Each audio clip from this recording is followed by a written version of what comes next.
What's up everyone and welcome back to Pokémon X and Y.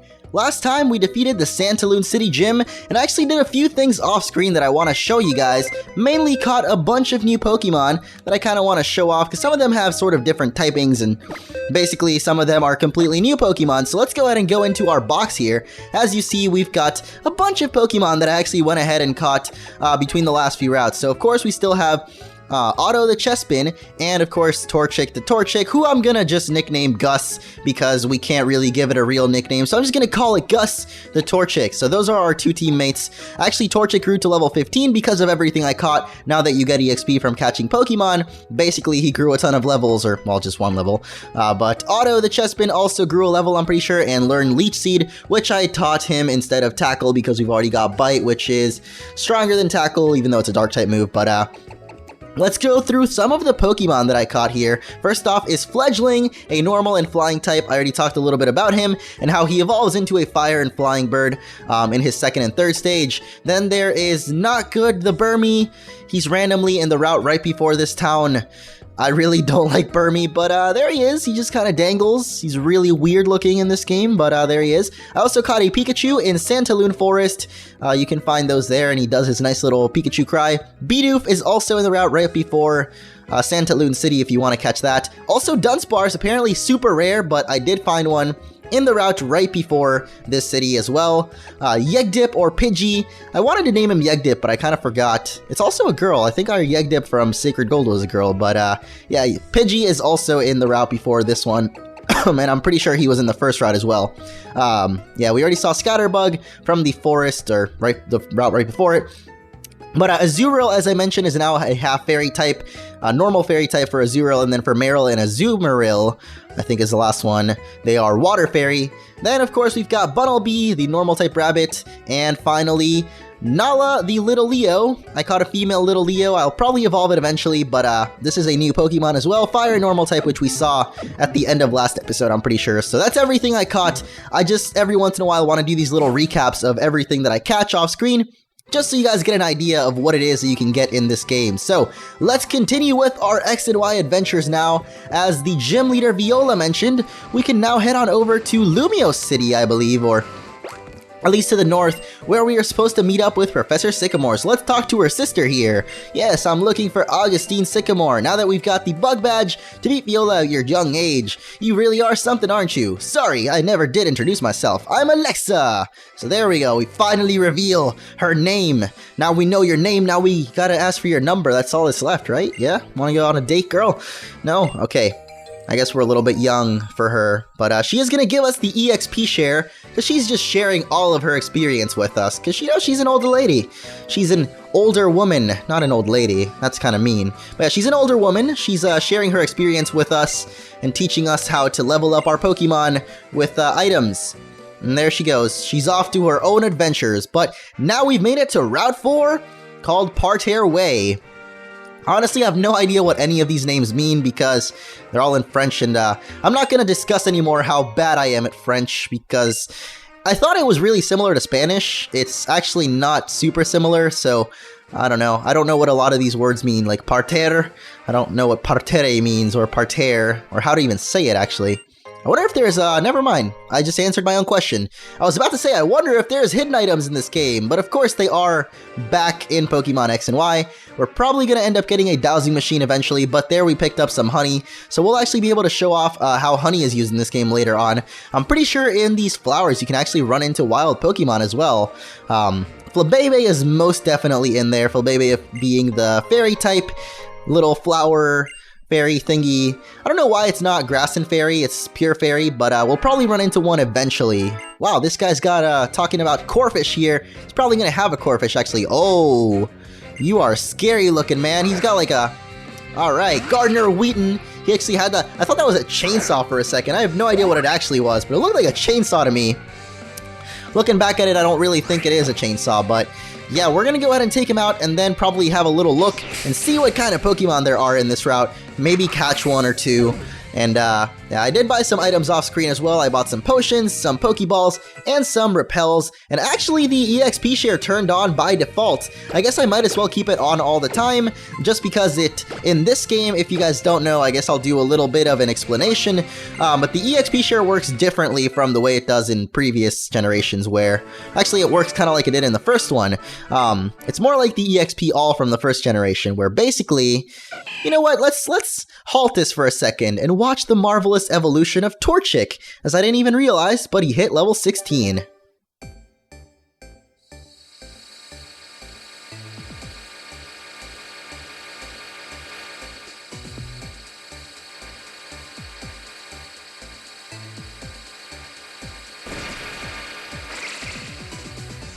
Wow! Okay, that was definitely more dramatic than I thought it would be, and honestly, I can't complain, man. Everything this game keeps throwing at me, I'm just like, yes, keep throwing things at me. This game, you're amazing, just keep going.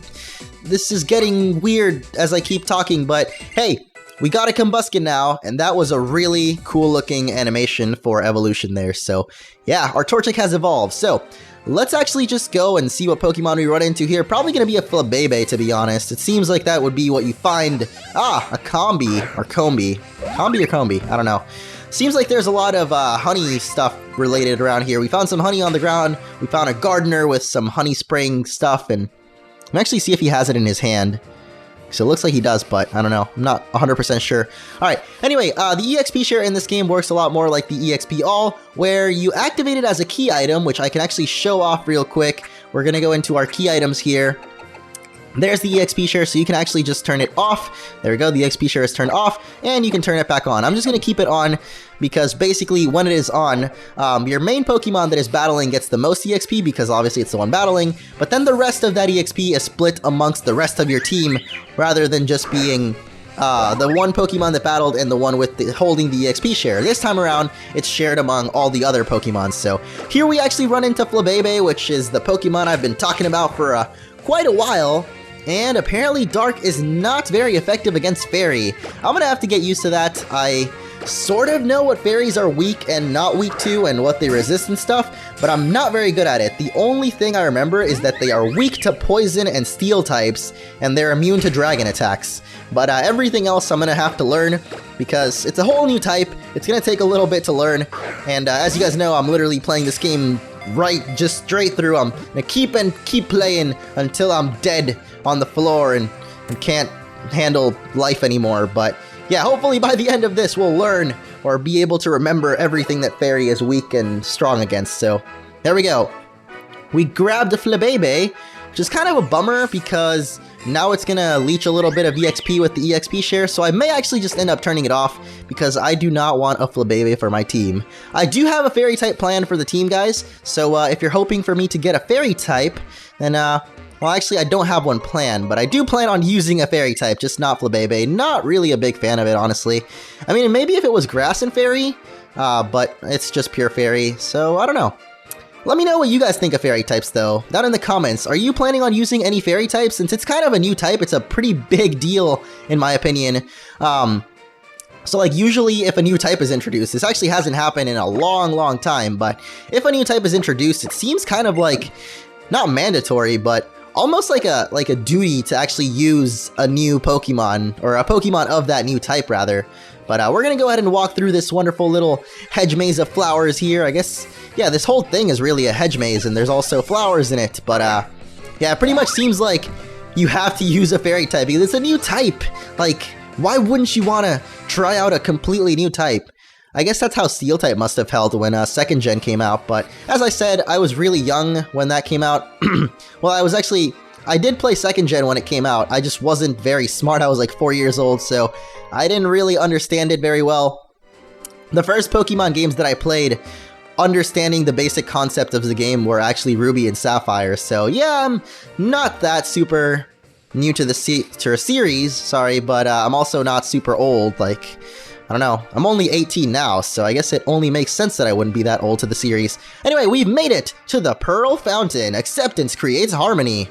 It's actually a really cool spot to just kind of chill. Look at that little rollerbladers just zipping by us. This definitely has to be thumbnail material right here. This is just such a cool scene.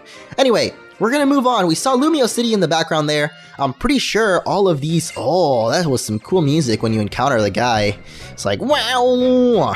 Next time I'm gonna let it play for a little bit, because it was actually really cool sounding, and I didn't really let it play for very long. But, yeah, definitely saw Lumio City in the background there, so we are getting pretty dang close.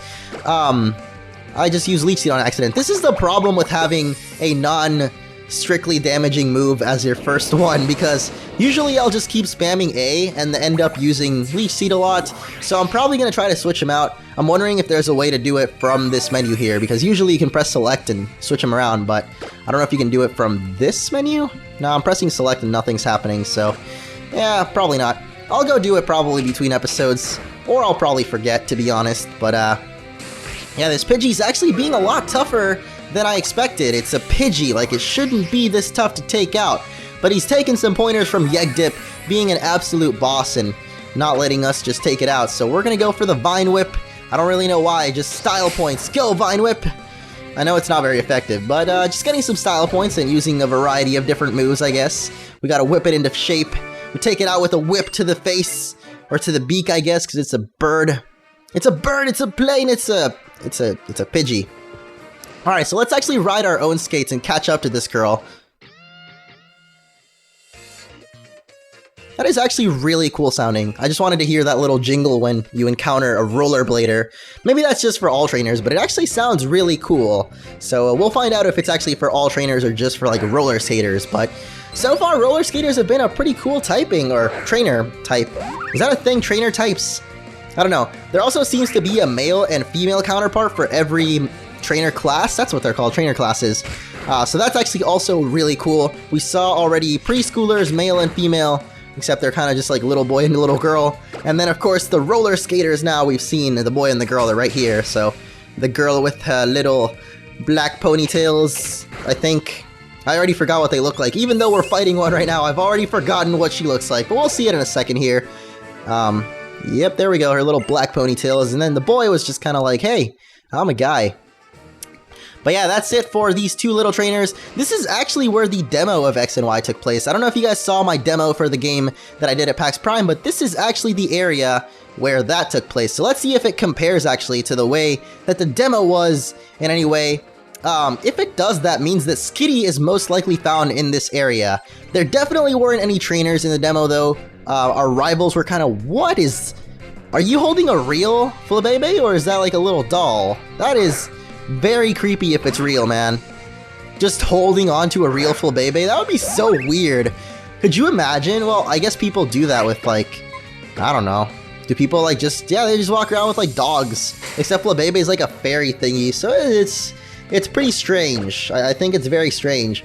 If fairies were real and you'd see someone just walking around with a fairy in their hands, just like, hey, I've got a fairy. I hope you don't mind. It's kind of creepy, but, you know, you just gotta bear with me here. Anyway, Otto grows to level 16. I don't know if this is the level in which Otto actually evolves. I think it might be 17, but I'm gonna go ahead and switch out and go for some quick kills on these Burmies here. This trainer is more than likely gonna have 3 Burmies. So, you know, she brings out... Oh, you have the 3 Burmy types. This is not good. I really don't like Burmy. I don't know, man. It's just... Hey, it's still super effective. I thought it's type change. Oh, it's still bug. Okay. So it's bug ground, I think, when it's at, the sand form, I guess. It's bug grass, bug ground, and bug steel, I believe. So this next one is most likely going to be bug steel, which means we're going to be 4 times super effective against it with our ember, which means it is pretty much... ultra screwed. It was already screwed to begin with because it's a Burmy and it's not good, and that's why I named my Burmy not good. You know what? I really have something against Burmy. It's in my top 10 worst Pokemon designs, so I'm not really surprised. And look at that! Not surprised at Burmy, but I am surprised that Otto is actually evolving here at level 16. So let's have a look at this wonderful animation.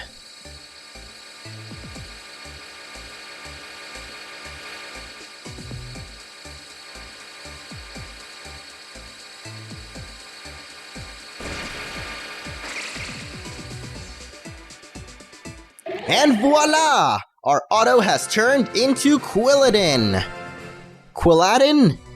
Nah, Quilladin makes it sound like Aladdin. That's weird. I'm gonna go with Quilladin, because it sounds more like Paladin, which is what the name of the Pokemon is based on. So yeah, Quilladin, which is awesome. Quilladin is definitely my favorite second stage starter. Actually, they're all really cool, honestly. Frogadier, Braixen, and Quilladin. A lot of people seem to hate on Quilladin, but I guess I just have this sort of weird charm to it that I really, really like it. I don't know why. But now we have a Quilladin, which is great. This little girl's got a Budew, and we get to test our Quilladin Auto Powers. That was a really cool cry. I really like that, actually. So let's go for the Biting Power here. I'm pretty sure we're still just Grass type. I don't want to reveal what the final typings for the starters are, but I'm sure you guys can find it out yourselves. Or someone at this point in which I just said this is probably posting them in the comments just now, and now it's probably the top comment. Or I'm probably not. It's probably flagged as spam. I'm predicting my own comments, guys. This is revolutionary stuff here, but we get the Poison Barb right there, and I guess we make our way through the rest of this hedge maze. There's a ton of little trainers here. I might actually end up skipping a few of them and doing them in between episodes just because there's a lot of trainers. Hey, some more school kids, or actually preschoolers. This one is Adrian. Wow. That is a Magikarp. Ladies and gentlemen, boys and girls of all ages, Magikarp. Freaking Magikarp. And it is literally just wailing around like it just don't care, and now it's dead. Good job, Magikarp. You really put up a fight. A real good fight there. Might want to learn some better, well, not really learn anything, but might want to catch some better Pokemon is what I meant to say, Mr. Adrian. You're not living up to your name. Adrian was once my best friend, man. Back in like 7th grade. Man, we didn't care back then. We'd play with our Legos and not care if any of the other 7th graders would make fun of us. Mainly because none of them knew that we played with Legos, but hey, I'm not ashamed to admit that now. I played with Legos probably until I was in like 8th grade, and then I'm like, this is getting a little boring. I'm gonna move on and do grown-up things, like playing Pokemon. Not really a huge step up, but hey, I guess I just kinda, I don't know. I used to make up these crazy scenarios, and I remember he was like the only person ever that I've met that actually was like weird enough to make up these crazy scenarios and battles in his head with me. Like, I don't know. I say Legos, but I mean like specifically Bionicles. I don't know if you guys know those. I think now they're called like Hero City, or at least the new version of them. They're not really the same, but I'm sure a lot of people remember Bionicles. They were actually super popular, but yeah, I'd play with a lot of those, make up my own, like, mix and match? I think it's mix and match, but yeah, I take pieces from all different sort of guys. Oh, that is a little boy dressed up as a Pancham. Hey, I totally just remembered, I skipped Pancham. I'm pretty sure Pancham is in the very first route of the game, or at least Route 3. Actually, no, I think it's in Route 2.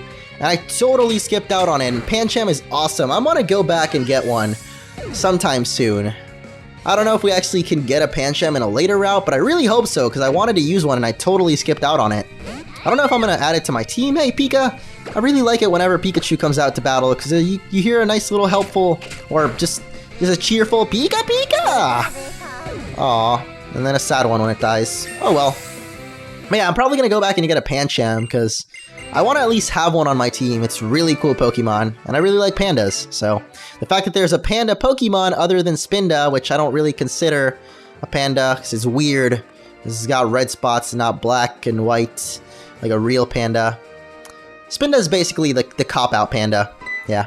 Anyway, we've made it to the end of the hedge maze. There were a couple of trainers that I skipped, I guess, but I'll go back and do those probably later on. Hello there! Have you ever heard of a Pokemon called Flabébé? Yes, I have. I have one. Yes, you have one with you! Flabébé is now, brace yourself, a Fairy-type Pokemon. Fairy-type is a new Pokemon. Oh, this turned the entire type matchup system on his head! Wow. How do they just freely talk about this? I'm not really breaking the fourth wall, because I guess the entire Pokemon universe knows about this, but it's still kind of weird. And we've been battling Fairy-type Pokemon against other types of Pokemon at Professor Sycamore's request. My name is Sina. It's a beautiful name for a beautiful boy? Girl? Okay, this is Dexio. 2 years ago, Professor Sycamore entrusted me with a Pokédex.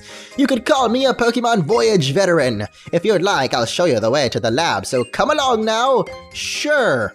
Let's get this show on the road! And with that, we end off yet another episode of Pokemon X and Y. Next time, we'll be stepping into Professor Sycamore's lab. So, thank you all for watching. Be sure to leave a like if you enjoyed, and I'll see you guys then.